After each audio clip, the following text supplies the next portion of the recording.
Pertama-tama yang baru saya sampaikan di hadapan para ibu-ibu kelompok kelas ibu hamil pada pagi hari ini, tentunya syukur alhamdulillah kita limpahkan ke hadirat Allah Subhanahu wa taala ya ibu sekalian. Alhamdulillah pada pagi hari ini kita dapat berkumpul di Poskesri Nagari Sungai Bulai. Mudah-mudahan dalam keadaan sehat jelas tidak kurang apapun. Salawat serta salam kita limpahkan ke hadirat Muhammad SAW yang kita nanti-nantikan sahabat bersuci yang mulia.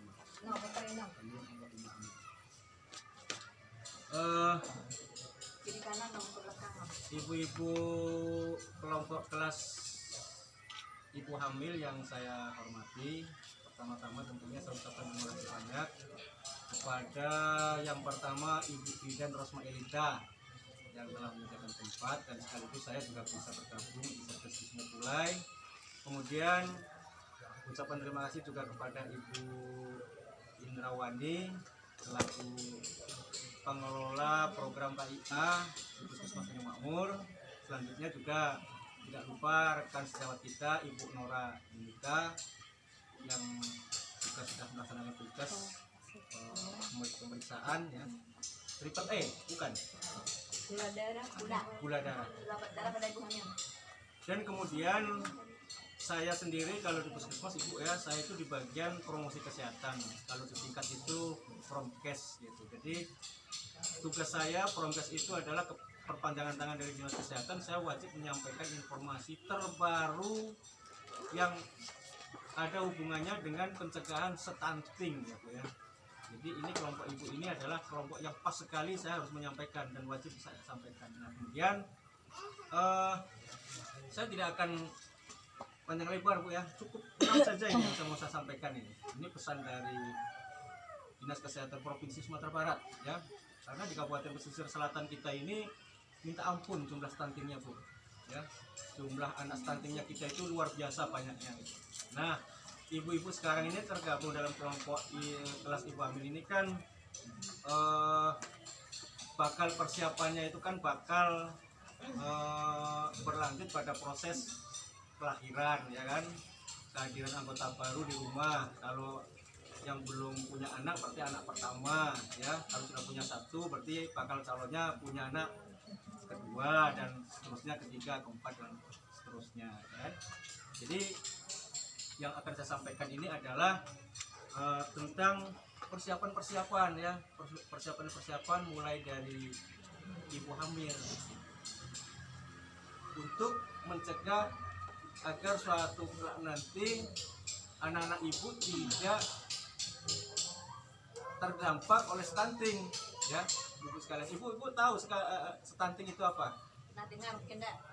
Ini yang saya sampaikan ini Bu ya, ini karena ada metode baru yang kalau petugas di lapangan sekarang kalau menyampaikan langsung bertanya, boleh langsung dijawab ya Bu ya, boleh bertanya, boleh langsung dijawab ya Bu ya. Sekarang saya tanya sekali lagi Bu, ibu ada yang sudah dengar istilah stunting apa belum? Belum? Pernah dengar saja lah istilah stunting saja tuh, walaupun nggak tahu artinya udah dengar belum? Pernah ya. Tapi ada yang tahu artinya belum? Belum ya. Enggak apa. Anak terlambat. Campur-campur ya, pulang Jawa ya.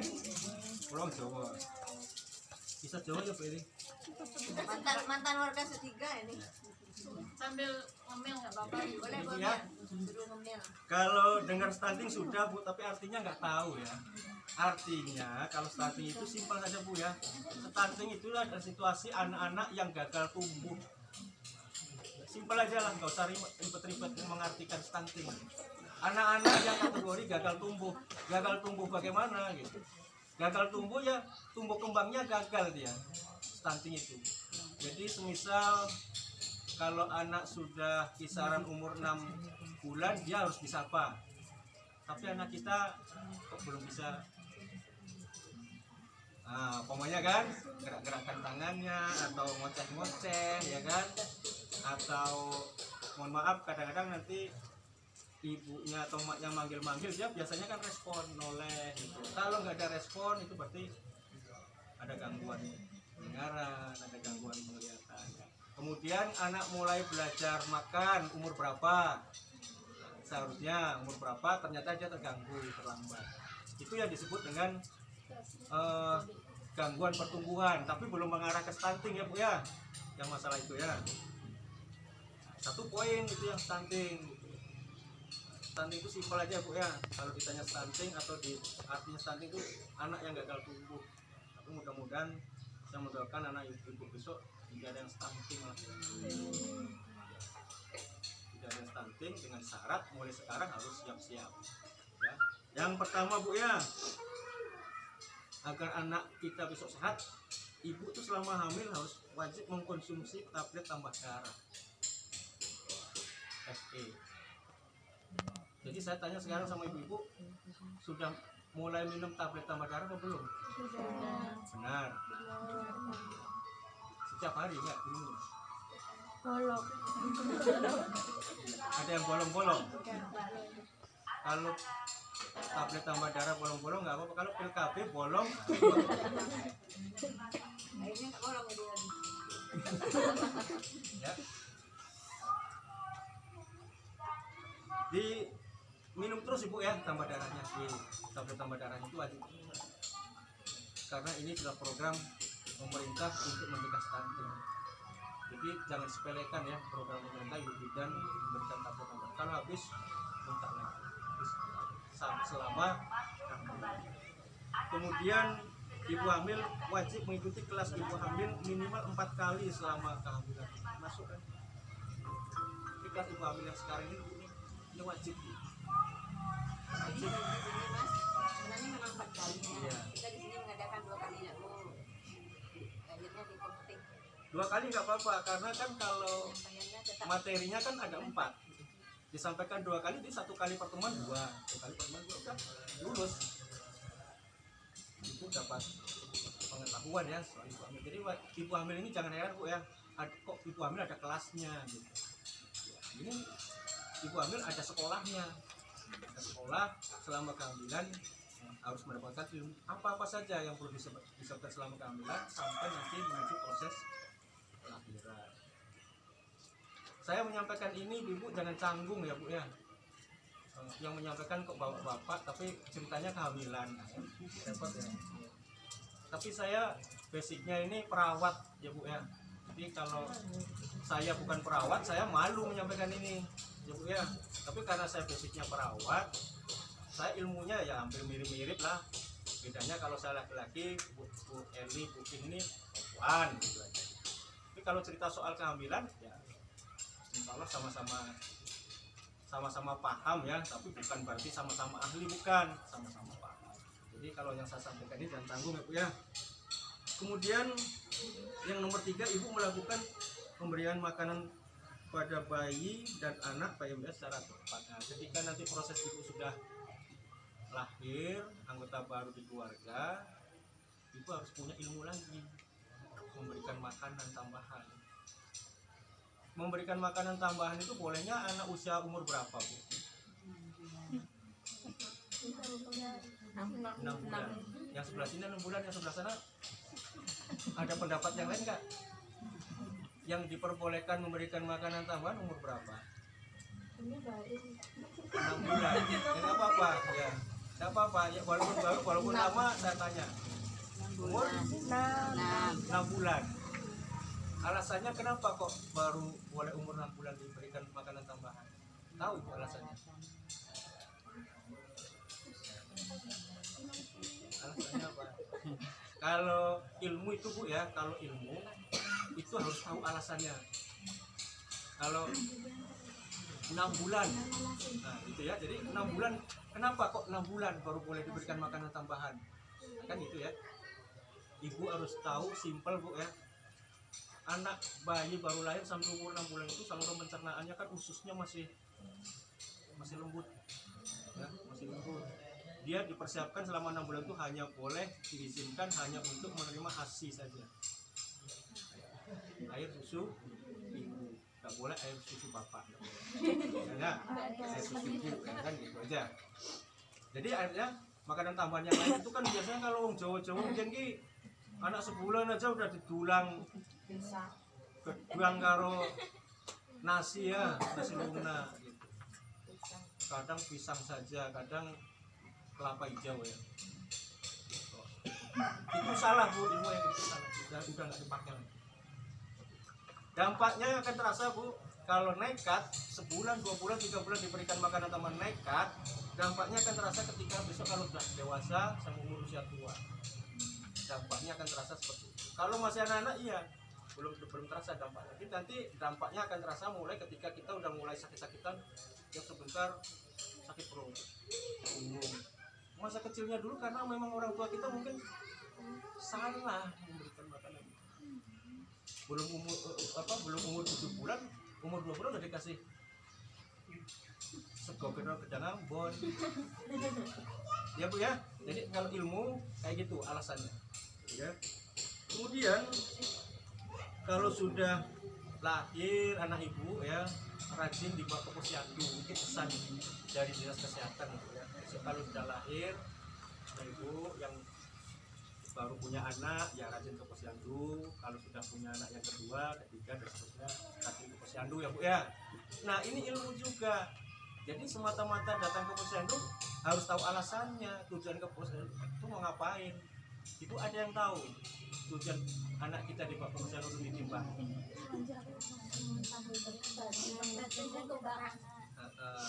Itu satu. Yang kedua, yang satu kan untuk mengetahui tumbuh kembang anak. Yang selanjutnya selain itu apa bu? Mendapatkan pelayanan ya.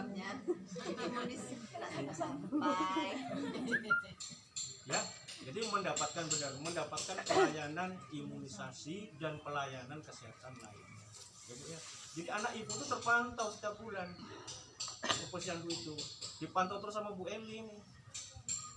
Sebenarnya posyandu itu ada juga pelayanan KB nah, cuman umumnya kita sini kan suntik KB-nya kan ke bidan mungkin tempatnya nggak memadai untuk suntik KB ya itu. Jadi posyandu itu keuntungannya bukan hanya satu, banyak keuntungannya bu ya. Karena apa, di situ ditungguin sama petugas kesehatan, ada bidan, bahkan nanti ada petugas yang lainnya. Bahkan kalau yang oke posyandu itu besok Bu Eli yang akan datang program nasional itu Pustu Poskesri akan dirubah menjadi nama sebutannya Posyandu Prima.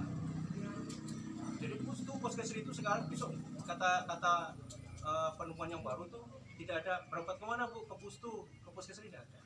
Semua sebutannya adalah Posyandu Prima.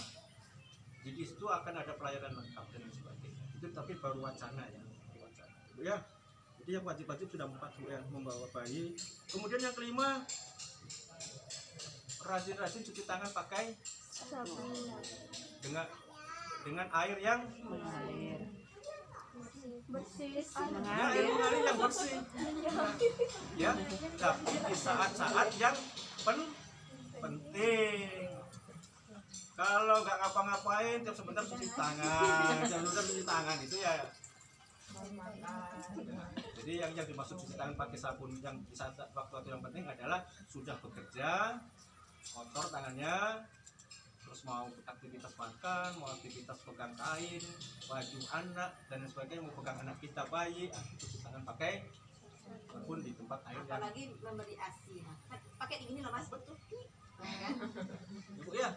Jadi cuci tangan pakai sabun itu ikut menentukan ya bu ya, ikut menentukan. Kemudian yang keenam, yang terakhir bu, itu wajib punya jamban ya bu di rumah. Ya, saya yakin kalau jamban sudah bukan main ya. Insya Allah lah, kalau zaman itu insya Allah sudah oke lah sih ya.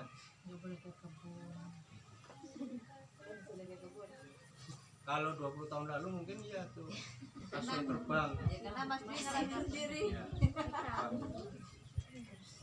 Bu ya, ada 6 pesan itu bu ya, tolong diingat-ingat. Tablet tambah darah diminum rutin, terus mengikuti kelas ibu hamil selama kehamilan, kemudian kalau sudah lahir anaknya harus diberikan, dia datang ke posyandu, diberikan makanan itu sesuai usianya ya, setelah umur 6 bulan dengan cara yang cermat ya, dengan cara yang cermat, kemudian cuci tangan pakai sabun, kemudian cakupan itu nggak usah puasa, insya Allah kalau pada oke. Barangkali itu saja Bu, ada 6 pesan penting dari dinas kesehatan. Nah sekarang saya minta waktu sebentar lagi, Ibu wajib menyampaikan sesuatu unek-unek. Apa kira-kira unek-unek Ibu yang perlu disampaikan? Boleh untuk saya, untuk Bu Eli, Bu In, boleh sekarang.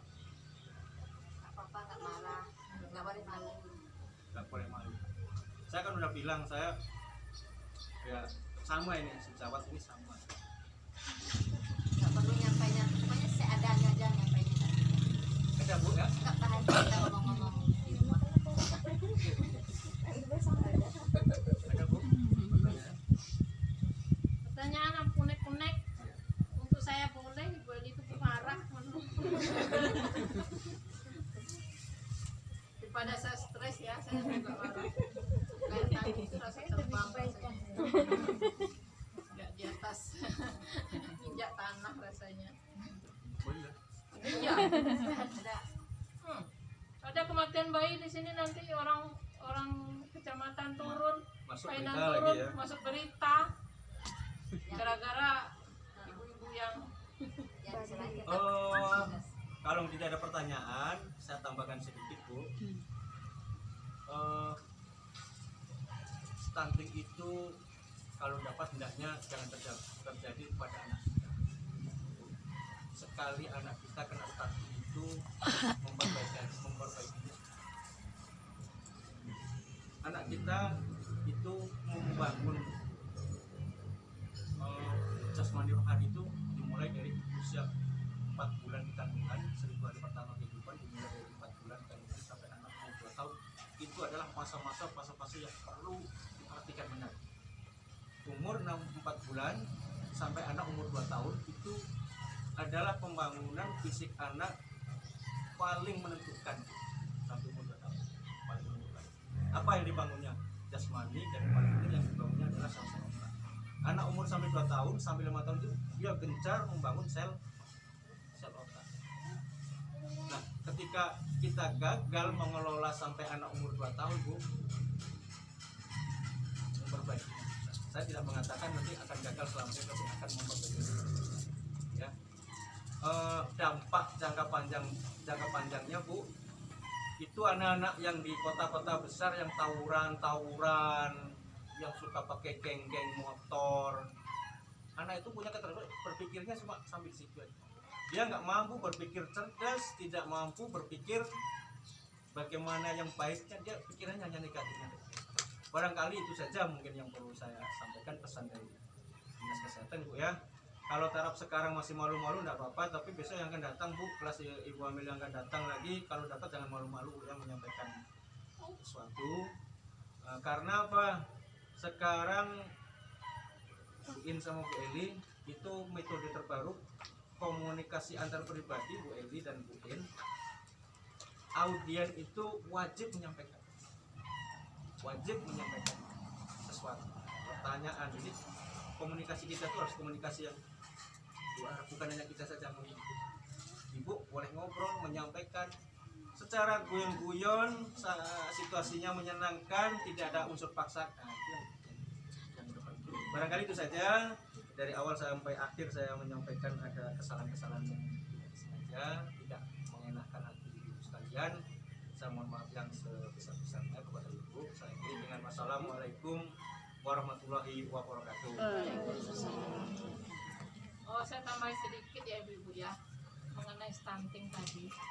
Stunting itu kan 1000 hari kehidupan kita udah mulai membentuk anak, kepribadian anak semuanya. Jadi pengaruhnya nanti waktu hamil, lingkungan sangat mempengaruhi. Kebersihan lingkungan sangat mempengaruhi. Anak kita cacingan pasti kena stunting nanti ya, nggak mau makan ya. Jadi dari kita hamil, lingkungan tuh harus harus bersih. Nanti pas lahiran juga kayak gitu, efeknya nanti pusat anak bisa infeksi kalau kita nggak bersih. Lingkungan tadi WC itu harus ya, tolong diperhatikan betul-betul itu, sebab lingkungan tuh bukan anak kita aja yang ini kan, yang efeknya ibunya juga nanti bisa sakit-sakit. Jadi 1000 hari kehidupan tuh memang mulai dari hamil kita bentuk mau jadi apa anak kita, mau jadi pintarkah, mau jadi premankah, mau jadi ini, ditentukan dari sana. Stunting tuh kalau sekarang kan nggak nampak, dia cuma pendek, akhirnya nanti dia waktu masa-masa tuanya penyakit kronis dia mesti dapat, kayak DM, kayak jantung, nah, macam-macam. Nah, itu dari stunting. Efeknya kalau dia udah dewasa nanti. Jadi mulai memang ya pas lah ya Mas Ria, dari kehamilan sekarang persiapan sampai umur 2 tahun sampai 5 tahun. Sampai 5 tahun nanti. Nah, 2 tahun tuh masa-masa emasnya dari hamil. Jadi tolong lingkungannya, posyandunya, tablet tambah darahnya, vitamin ibu hamil, gizi ibu hamil. Kita Kalau membentuk suami- anak kita jadi apa sekarang? Kalau suami merokok, Nah, jauh ya. jauh, rokok pasif. Jangan pula dekat-dekat nanti ya. Ya. Kalau suaminya merokok pengasap, daripada bertengkar, mendingan jauh saja, ya ngalah, menjauh saja. Rokok pasif lebih bahaya lagi Ya. kan. Dia merokok, kita yang hisap. Ibu yang tolong ya. Lingkungannya sangat mempengaruhi. Anak cacingan itu bisa stunting. Ya. Oh iya. Baru Ah. Nora Oh, iya. Nah, tutup Nah, kita ya. mulai kelas dulu Lah. nih. Pas ibu hamil tutup video. dibuka balik.